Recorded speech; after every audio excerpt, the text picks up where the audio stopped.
Hi, I'm Steve. Welcome back to the Wedding Photo Hangover podcast. Dustin and I are joined this week by Kathy and Nettie of Kodak, and we're going to talk a little bit about Kodak Professional Select. Hi, Kathy. How are you doing today? Hey, I'm great. You guys, how are you doing? Thanks so much for having us.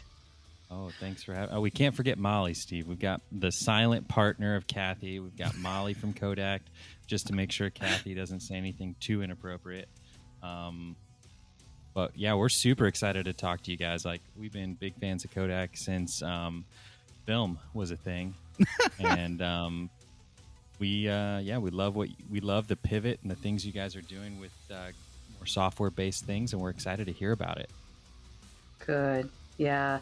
And, just so you guys know, we have pivoted a little bit. I mean, certainly we have a very strong Kodak heritage, right? Mm-hmm. That's where we all come from in this industry almost. And, but over the years, our software division, we're the software division, we're the paper and chemical division, and we've been very attractive to some buyers over the years. So our division that was traditionally Kodak became Kodak Alaris when a European pension fund bought us. And then more recently, our largest paper distributor purchased our paper, chemical, and software division. So that's now Sino-Promise, but we are through and through Kodak Professional. So all that Kodak heritage and image science certainly comes to where we are now as a new business, but all of that heritage with us. Like a tiny little startup in Rochester, New York. That's right. That's always good startup opportunities. Bootstrapping it. But yeah, my first camera that I ever took pictures on was a Kodak camera, like I'm sure hundreds of millions of other people. But yeah, we have a, piece of our heart always goes out to Kodak for getting us started, at least here in my house. I mean, a piece of your education too, right, Dustin? Didn't you have like a Kodak scholarship you went to college on? Yeah, Kodak did pay for me to go to college. Steve always likes to bring up that, I'm indebted to you guys for life, but I didn't want the listeners to think that was, that I'm biased, and that's why we're having you guys on, that, you guys paying for me to go to school was somehow, tied me to you for life. I mean, if you guys want to continue to pay for me to like my mortgage, I would love to, get back to you guys in any way I can. We all have that special place in our heart, right? For Kodak. Right. That's right. So tell us a little bit about Kathy. What are you like? What is your role within Kodak? Like, what are you doing in terms like? Did you design this software? Is this Kathy's Kodak Image Select? Like, is that? It's actually called Kathy Select internally. Yeah. Well, that was the working title. Yeah, maybe I should clear that up too. I am so not a developer, nor am I a professional photographer, right? But with the Kodak Professional team, I work with both the training team and the marketing team. So I spend a lot of my time educating photographers about how to do it right, whatever it is, like this whole memory making business industry that we are in. Like, how do they teach their clients how to do it right? So it's sort of a balancing act, we think, with photographers. You need to spend all this time front facing with clients, educating clients about not just the capture, but after the capture. How do you preserve this once in a lifetime memory forever for your kids and your kids' kids, and how do you really relive the memories over and over again? So they have that part of their business, but then they have the part of their business that's like all this back office work, post-process work. I mean, I think photographers wear more hats than, like, if you look at many professions, I think photographers wear many more hats than a lot of people. So when it comes to Kodak Professional Select, it's all about helping them free up some of their post-process time, specifically in the culling photo selection portion of the post-process. It's all about getting them, away from behind the computer computer and back in, in front facing with the camera, booking and shooting more events. And when we spoke with photographers over the years, that was their biggest pain point. The biggest pain point was that one part of the post-production workflow. I would 100% agree with you on that. It's like my least favorite thing in the entire world. Yeah. But it's also the hardest. A lot of photographers are very controlling in their workflow and their look, if you will. Mm-hmm. And so it's a very hard element to give up. So I, that's why a yeah. software-based solution is such a fascinating tool.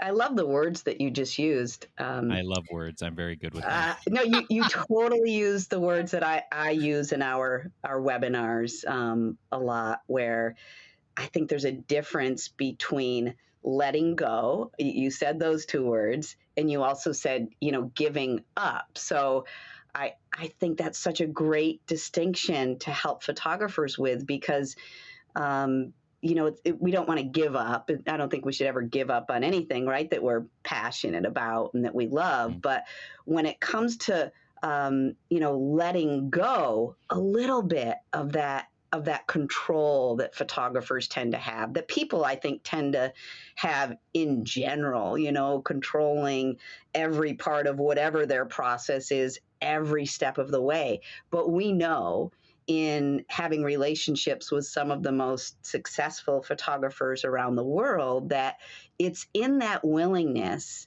to let go of some of the work that happens behind the computer, the post-process work, that they've never regretted that decision. And with Kodak Professional Select, a tool like Select itself, no permanent decisions are made in the culling and photo selection part of the process. It's an aid that's designed to help them get through that process faster, and the software will make recommendations and suggestions, but that photographer has all the control available to them to make the ultimate final decision. So we know that control is important, but again, I think there's a big difference between letting go of a little bit of it, but certainly not giving up, never giving up. Can you talk a little more about the way that Professional Select helps you kind of group photos and cull, like get through your culling faster? When I was testing it out, the photo session I did it with, I had 404 photos as an engagement session, and it grouped it down into 52 unique photos, it said. And then from like there, I could, it would pop up like the best one at the top and everything. But like, what is the process there and the thought process behind like that system? Yeah, it's really cool. And I'd love to explain it a little bit more, because that's where a lot of the Kodak Professional and Kodak heritage comes from, from the image science that we use to really do three things really well inside a Kodak Professional Select. One thing is cull the photos, and that means, get rid of the reject photos, the eyes closed, the misfires, the out of focus. The other part Select does well is recommend, I'll say, but it actually does pick, and that's Select, and that allows the photographer to take that to the next step in their post-production workflow, probably Lightroom, and that selection would be recognized. And then, like you said, Steve, the other thing Select does well is it groups the duplicate shots together, those rapid fires. So images that are captured within a few seconds of each other, but also the content of the image has to be similar. And then there's this other really cool thing that it does, and that's represent the event, like a wedding, from beginning to end. So from pre-ceremony, or getting ready, I should say, getting ready to pre-ceremony to ceremony, all the way through to the reception, it'll make sure that the entire event is represented. And then, in talking about our image science and artificial intelligence a little bit more, those two things come together. Our image science algorithms wrapped around artificial intelligence technology, And we look at so many attributes of the image, technical attributes, aesthetic attributes. Select looks at color, contrast, saturation, and sharpness. It looks at eyes open, smiles, and faces centered. And it gives a relative score, a respective score on each of those attributes, then a collective score. And it's based on that collective score that so much of this is able to be done, primarily the selection portion of the image, because the ones that are recommended for selection, highly recommended for selection, are certainly those images that have received those highest cumulative scores. So tons and tons of data points are collected with the application. So does that mean back at Kodak Professional Select, there's like a server somewhere and it has all of my photos on it, and it's like, overall, Steve is probably like a D+ photographer. He should have done better than 52 unique photos when he shot 404. Not great. Yeah. Is that happening, or? Well, we will score your photos, not you as a person or a photographer. So it's just, all those pieces of the image coming together. So, but that's a really good question, because the Kodak Professional Select application, it sits on the photographer's desktop, Windows or Mac. Both platforms are supported. But then the technology, all the crunching takes place in the cloud. So the images are actually uploaded to our cloud server, where all the image science algorithms and artificial intelligence resides. The images are not kept there or stored there. They're temporarily there just for analysis, evaluation purposes. And then those top picks and the groupings of duplicates and the event representation from beginning to end, and of course the culling of the bad photos, although they're all there too in the mix, because a photographer might say, hey, you might consider that underexposed, but I know I can get some of that detail back. So, we're never going to actually remove a photo from the mix. We're just going to organize and pick the best ones. And then the photographer has a really cool workflow for duplicates, big side-by-side comparisons. But so the crunching and the analysis is done in the cloud, but then all of the results are returned back to the desktop application. And the photographer can do really cool things on the fly, change the preferences of those attributes. They can change the number of selections. There's some really cool pieces. We can talk more about some workflows, but there's some really cool pieces. Once the crunching of the numbers and the analysis is done, basically all that knowledge comes back to the application for the photographer to work with the images very, very quickly. Fascinating. I noticed that in the groupings, one of the options is like details, which I feel like is so important, especially for wedding photographers, like going throughout the day. How refined does the detail selection get? Because I only tested it with like engagement photos, so like I didn't really get like a good thing of like, if I shot like flowers and rings and watches and all this other like little nitpicky details throughout a wedding day, like how many of those are you guys like seeing like pop up in different like groupings and stuff like that? Yeah, it does a great job of finding exactly those: the rings, the flowers, the hands, the programs, the table settings, the lighting. It will also include in that mix, like, let's say, images in a distance, can't find a whole lot of faces in the image. So there might be some in the mix of groups of images, groups of people in the photos that where the faces are so small that they might wind up in the details, but obviously the photographer knows what they're getting after: those flowers, those programs, the rings. So really, to answer your question, Steve, is it just dials down however an algorithm works, however artificial intelligence works. I don't really pretend to know all the details, but it just basically puts those faces at a very, very low priority and is able to pick out those images where faces basically were not found. Oh, that's awesome. Have any of you guys seen the new Space Jam yet? No, No. the only one with small children. Yeah. Are you talking about algorithm? Is that what you're talking about? Yeah. I'm just picturing. So the bad guy in the new Space Jam is an algorithm. Spoiler alert! Jeez. Sorry. No, but I heard about the space shuttle, the dual space shuttle challenge, the second of which went off today. You know, that's an expensive ride. Anything's worth it for you guys. So do you ever get, to kind of piggyback on Steve's earlier point, do you ever get people testing the software that are just really bad photographers and it spits back the pictures and there's like, we couldn't find anything. I'm sorry. Like, we called this down to maybe you should give this hobby up. We're called Kodak Professional. Yeah. Wow. No, I don't think we've had to like give that mark or that rating or that feedback as of yet. It's a really good question, but you're working on a way to word that nicely so you can do it. Is that what I'm hearing? I know I'm sort of stuttering here as I'm trying to figure out what to say to that. I don't want to make anyone feel bad, right? You don't have to answer Dustin's question, but just so we know, I did get results back and they said, Steve, we've judged you and you've been found wanting.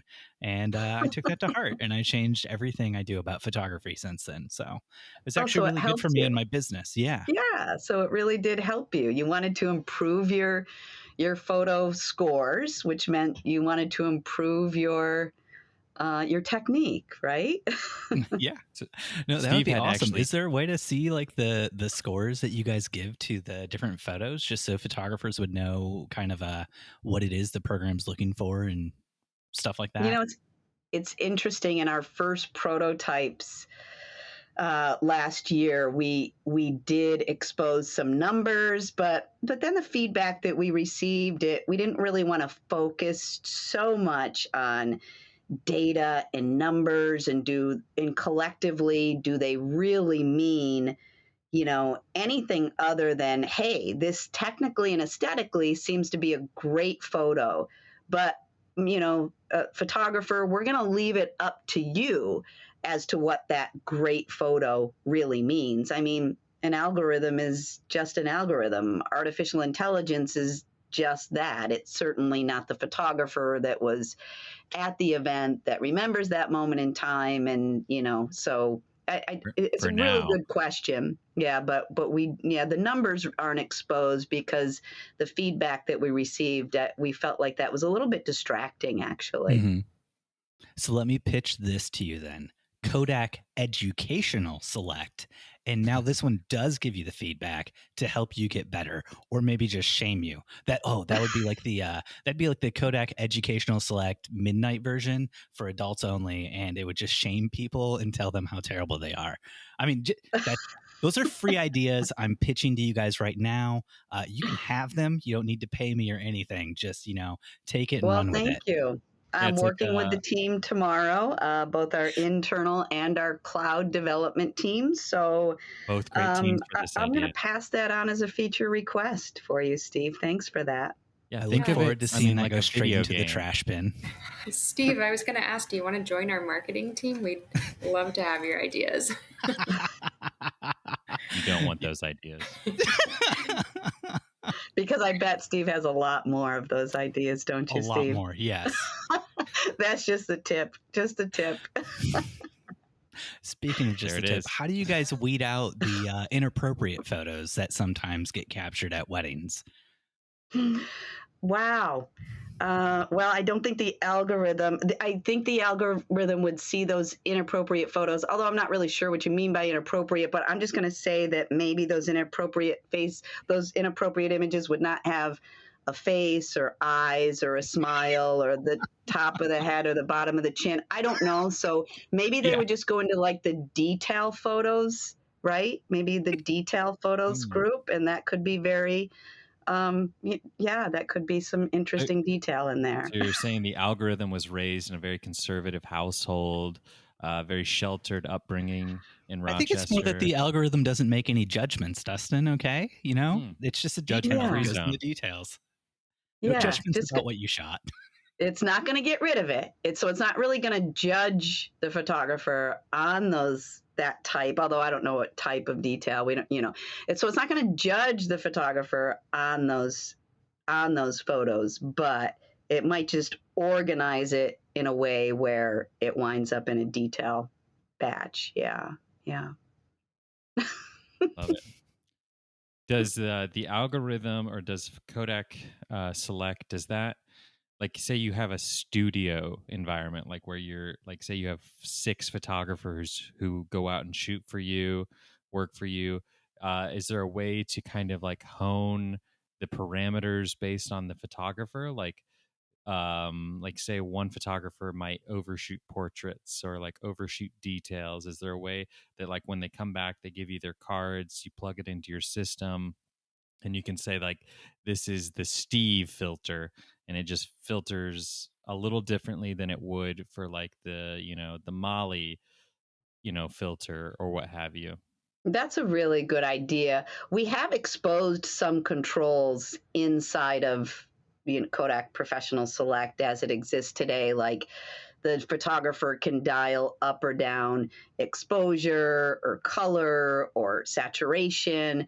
So it's a really good idea to be able to perhaps add some, ability to save those settings so that those could be loaded respectively. Today we can take in different cameras and different camera models, or different cameras altogether will not be grouped together. They'll be distinguished amongst cameras, so photographers can, filter on one camera versus another camera. But it's a really good idea to introduce a little bit more control for different photographer settings. And like I said, we exposed some of those controls, but maybe that one, you guys think, maybe that one will make our feature list, not the, Wow. Yeah.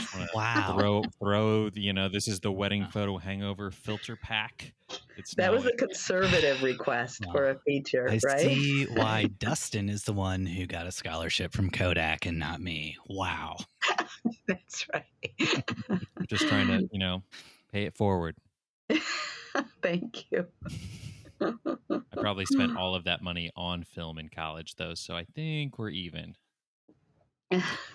No, I noticed when it was grouping my shots into different groups and everything, if I were to click into some of them, it would show me some like overexposed photos that were kind of the same. Because let's just say sometimes I just start shooting and then I check the back of the camera and adjust exposure because maybe I'm not doing it the right way, or maybe I am doing it the right way. I'm not going to judge myself here, but how does it handle when the exposure is changing a lot throughout the day and stuff like that? I know Dustin, for instance, with his real estate photography, does like a lot of HDR stuff. So he's shooting at several different exposures. Does it just group them all together and let you do your thing from there? Yeah, it does group them together and let the photographer do their thing from there. But we do have a feature request that is designed to, take those different exposures and group them accordingly. So give the photographer some more control to have over those when those are, intentionally the way those images were captured. So, but today it would group them based on a date and timestamp, based on the same camera, and based on the content of the image. So you could very well find those under and overexposures that were captured very close together with the same image content. Today, those would be grouped together inside of that same duplicate set. And then what's cool is the photographer can say, okay, I want a series pulled out. So out of that duplicate set, the algorithm would pick the best rated, scored image, right, out of all of those images. And then the photographer can easily, inside of the duplicate workflow inside of Select, they can just simply pull out 2, 3, 4 more images accordingly.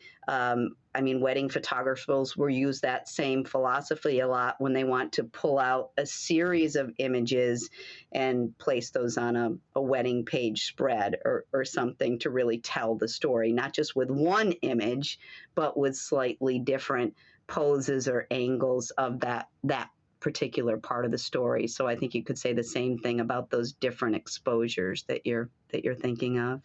Mm-hmm. So something I've seen that's kind of starting to trend again, like when my wife and I got married, it was 13 years ago almost now. And a big trend then was like handing out a bunch of disposable cameras at the wedding. And Oh something yeah. that seems to be coming back is like people trying to collect all the photos their guests take and stuff like that. So I'm kind of curious how Kodak Professional Select would handle it if, say, I was doing that as a service for clients and I was just like, hey, I want to get rid of all the worst photos people submitted and only keep the best ones. Is that something where it could handle like 30, 40, 50 different like phone cameras? Yeah, that's a great workflow to really put to the test too. A lot of different photographers capturing a lot of different types of events will ask a similar question like, hey, can I use that for aerial photography? Or, can I use that for event or sports photography? So, when it comes to sports photography, we're actually in the works of handling some data too, because we want to make sure that the subject is unique and not combine different subjects together if it's the exact same pose and the exact same backdrop. But in the case of something like that, I think it would handle it. It would handle it interestingly. I mean, it's not going to be a whole lot of rapid fires, I don't think. So images are not going to be put together as far as duplicates go. But it would do a good job of handling, the out of focus or over and under exposures or misfires or blinking of the eyes or, sort of the things that we traditionally think of when we want to cull the photos in general. I think it would do a good job. It would be an interesting batch of photos to collect for sure. Kathy, is there any plan in the works, or maybe like there's sort of like a roadmap of where you guys are trying to take this? Is there any prospects of a video crossover with, like, as because Steve and I both shoot video as well, and sometimes, if like there's a way to dump, I mean, that would be, I mean, the computer processing power, I would imagine, would have to be obscene to like take video clips and be like, oh, this one is the ceremony. This one, just like, even if it isn't just like picking the best, but it's like, so just sorting all of your video clips from a wedding.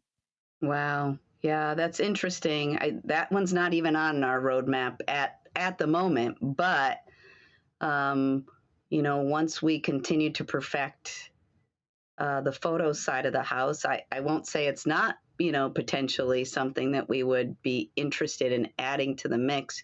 I think what we're really interested in doing, and we always have been and we always will be, is understanding what we can do to help the photographer with their post-processing task of weeding out the bad and keeping the good and keeping the best. So whether that's just photos today and video in the future, I'm not really sure. But I know that our photographers, as they always have, they will continue to, show us the way, share their pain points, and help us get to where we need to be to really help them, like I was explaining earlier, with that balance of their back office post-production work and their client nurturing and education and booking and shooting more events. So, like I said, they'll always show us the way. We'll always look to the photographer to help us get there.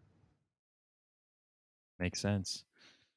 Makes sense. So you guys are still relatively new with Kodak Professional Select.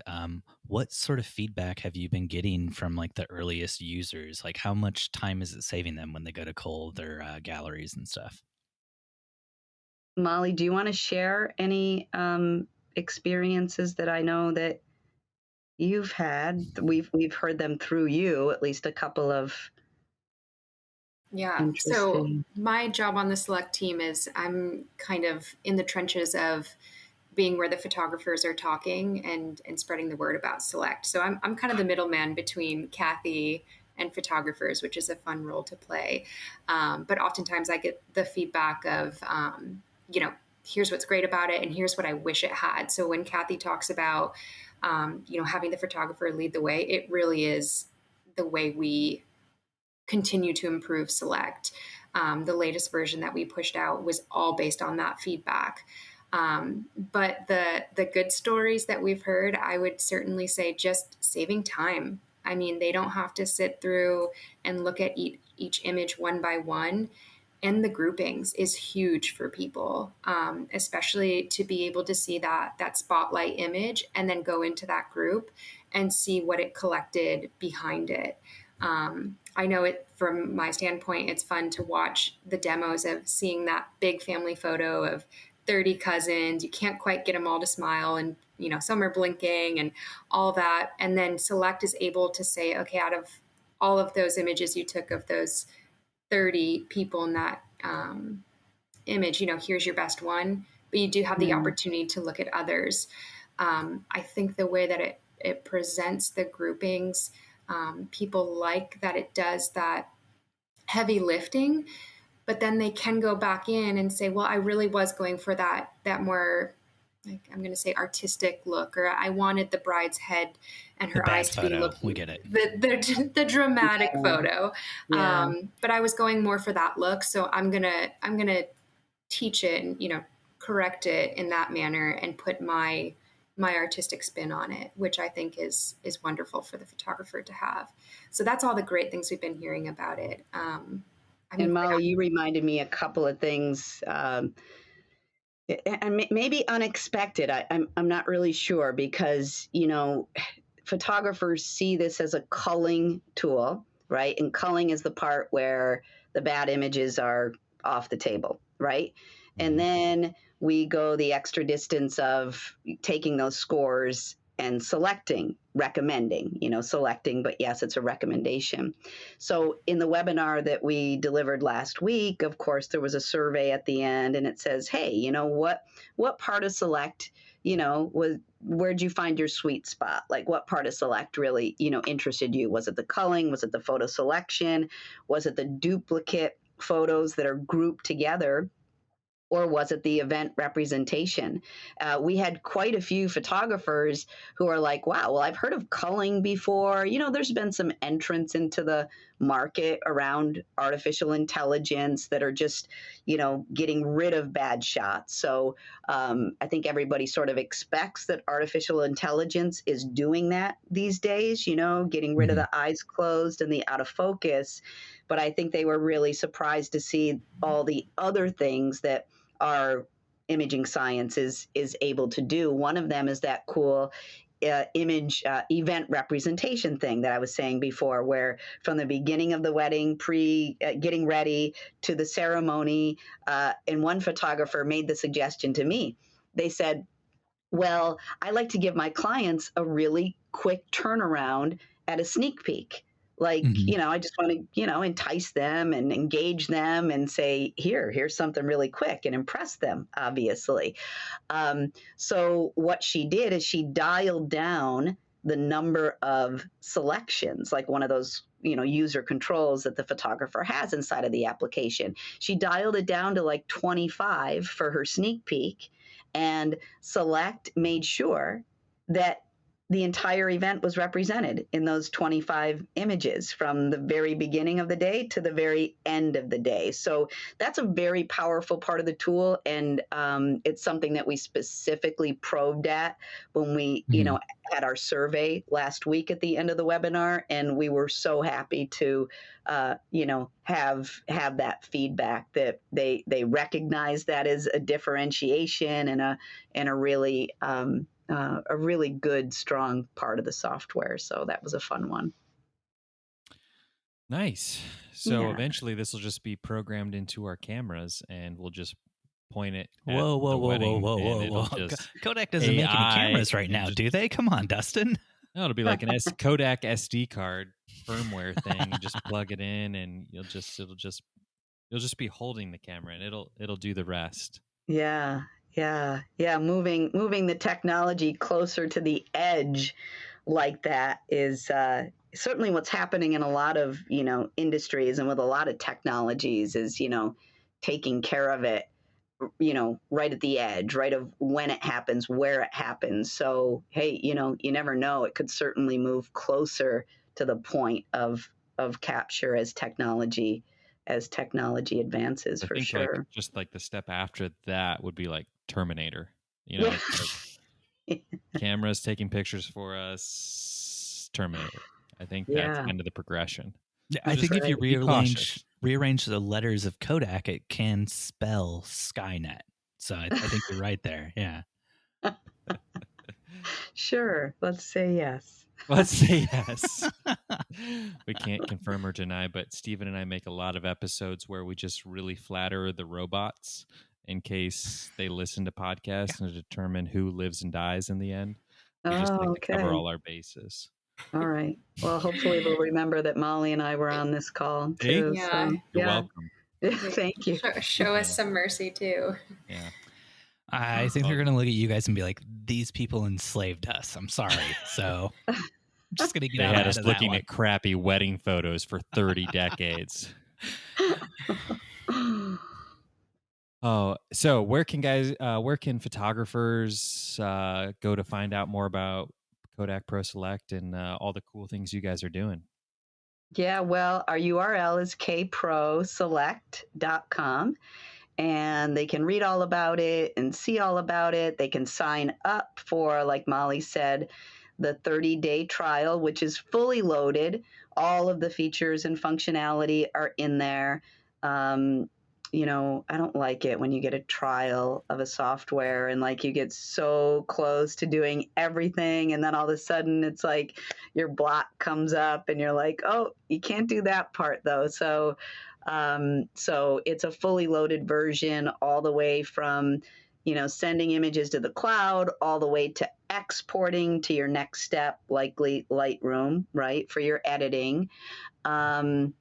So that's right at the home page. We wanted to let you guys know that we're introducing and launching our blog next week. So that'll be a part of the kproselect.com website. So lots of great educational and imaging science, again, part of our heritage, helping photographers not just understand how to improve their post-process workflow with tools like Select, but what does that mean overall as far as being part of the business, and that balance that I've talked about, balancing the nurturing and the front-facing opportunities with clients with all the back office and post-process tasks. So they'll be able to find everything right there at kproselect.com.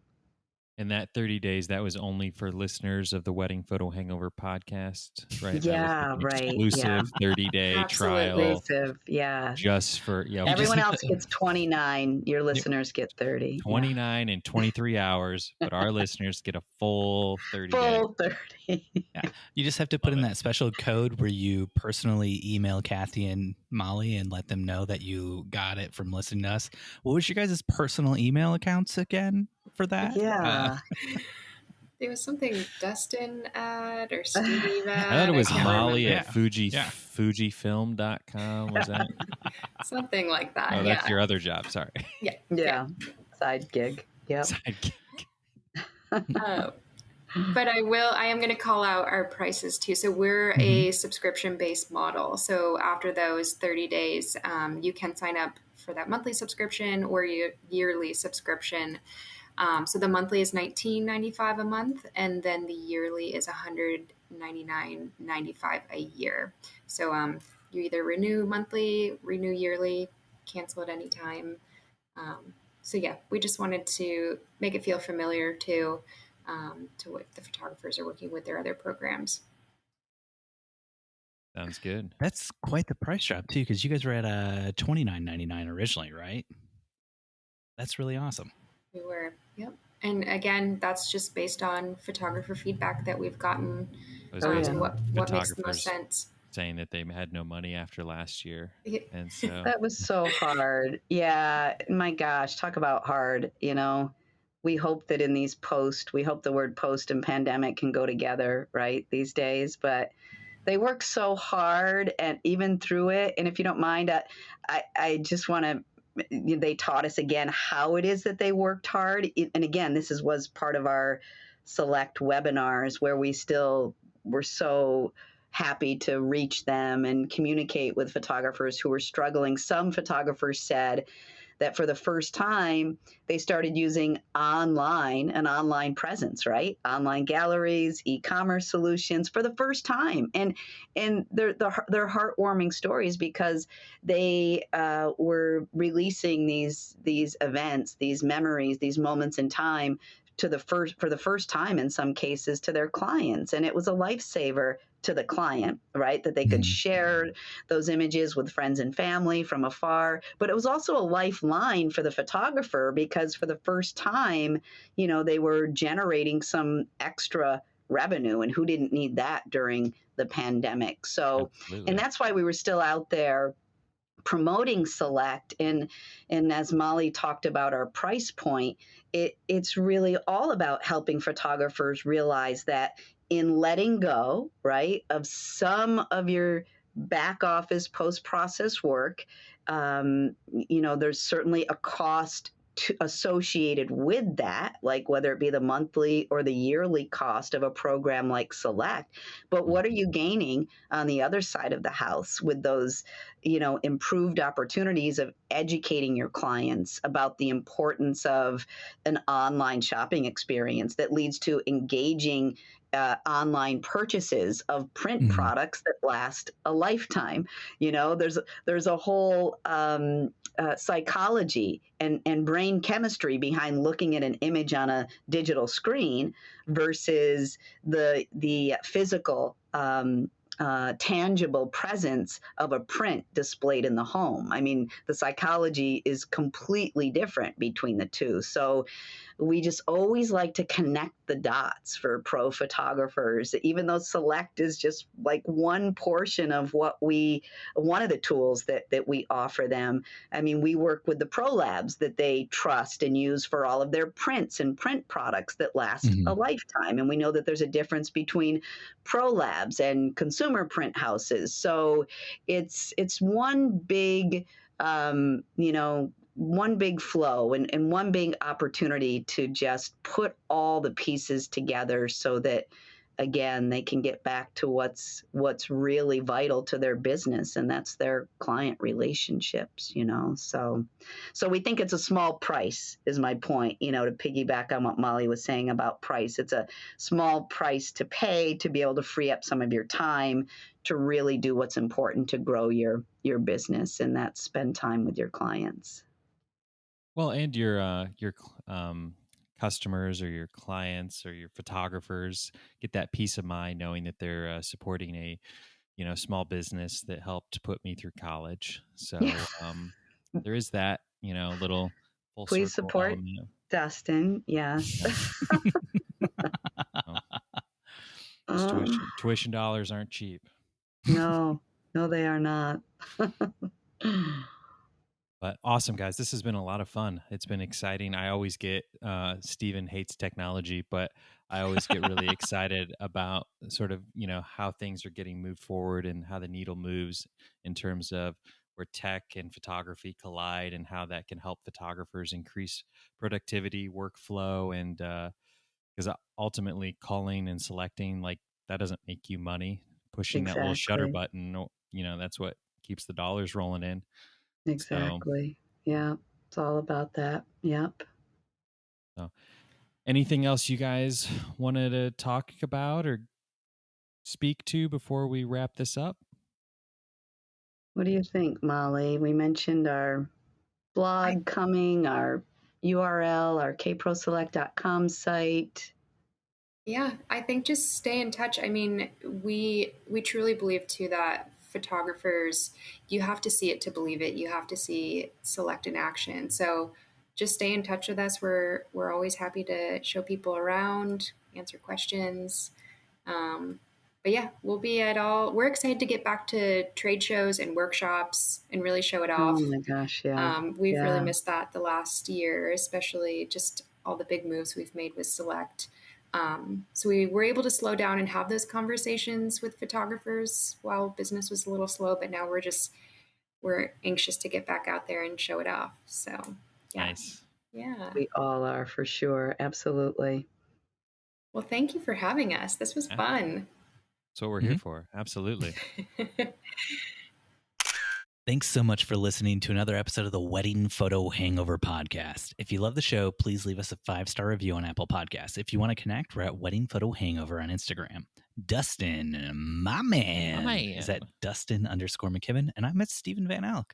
We have an awesome Facebook group you should join. Just search for Wedding Hangover. If you want more content, head over to the Patreon by going to patreon.com/WPH.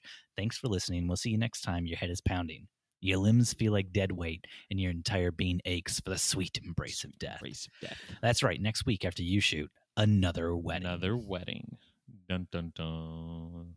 That was for all the people that love that. Yeah. That was fun. That was good, man. I feel like I've been off the bike for a while on this whole podcast thing, so it's good to be back with you, bud. Mm-hmm. Yeah. Yeah. I'm really sure looking like, forward to seeing Kodak Educational Select Midnight version. The Midnight Train edition. Yeah. Like they acted like they didn't love that idea, but I think secretly they loved that idea and they're definitely going to implement it. Yeah. I think they were like, we could use like an Xbox controller and, you know, it could be like power up and you could like have sort of this Pokemon Go aspect where they're like, go out, take pictures, come back, import them into the software, and then try to improve your score to level up to, you know, gold level and platinum level and Kodak Professional level being like the highest level of a Kodakian. Yeah. And then in the midnight version, it's just you and me shaming people for taking bad photos. Right? They're going to hire us for that, right? They're not just going to take that great idea and run away with it. Right. Absolutely. I mean, it definitely would be like a video that pops up after you import your photos and it runs the algorithm. And, you know, maybe we dress like Algae Rhythm from Space Jam in silver suits. And we just kind of say, I'm so sorry, but maybe you should consider not being a photographer. Or we say, like, before we continue sorting your photos, I must ask, are you actually a graphic designer? Before we go any further, is this what you want to be doing with your life? Did you make money on this shoot? Like, we want to know. There are lots of ways to make money. Photography might not be an option for you, though, going forward, just so you know. Like a little link for like Indeed.com pops up at the end. It's like, we selected no photos, but good news, there's 5 job openings at the Amazon warehouse in your area. And we updated your LinkedIn for you. Yeah, that's how powerful the AI goes, man. We took photography off your interest list on Facebook. We slid it out of your professional interests and into your hobbies. We went ahead and deleted your Facebook page for your photography. We left the Twitter, though. Nobody's going to check that. Yeah. What's Twitter? Twitter's the only place where you can, the only place that is focused on your actual tweets and your content that you upload and not turning into a YouTube ripoff, which is what Instagram is going to be doing, apparently. So, yeah. You mean Instagram, the media mogul that like just eats all other platforms? Like, oh, Snapchat's doing well, let's do that. Oh, TikTok's doing well, let's do that. Oh, the next step is they're going to take your like feed and Instagram, and they're going to get rid of the they're not going to get rid of the people you follow, but they're going to start showing you content from people you don't follow there as well, like YouTube. Just, you know, algorithmically, what do we think this person would want to watch when they get on here? Algae Rhythm, you mean? Yeah, Algae Rhythmly. Yeah, Space Jamly. Have you seen it yet? I feel like that kind of fell on deaf ears. Everyone was like, what does that have to do with Nobody else has seen Space Jam. All right. I guess I love Space Jam. And so when I saw there was a sequel with my boy, you know, Kobe Bryant, I had to go to the movies. LeBron James. He was in it too. You don't even know who's in it. You said Kobe Bryant. He's not even a... Sorry. Wow. Cameo. Wow. Cameo, Kobe. No, Kobe couldn't do a cameo either. They filmed it before he died. That's how long ago this movie was made. Okay. Was there really a Kobe cameo in the movie? I just wanted to... No, you just forgot. Okay. Oh, wow. Well, that's a bummer to end this episode on. See you later, Dustin. See you, bud. Jen is in the background trying not to laugh hysterically at what she can hear of this conversation from just me. I hope it lives up to her expectations. Oh, I'm sure it does. Nice. Dustin, have a great night, bud. You, bud. Take it easy.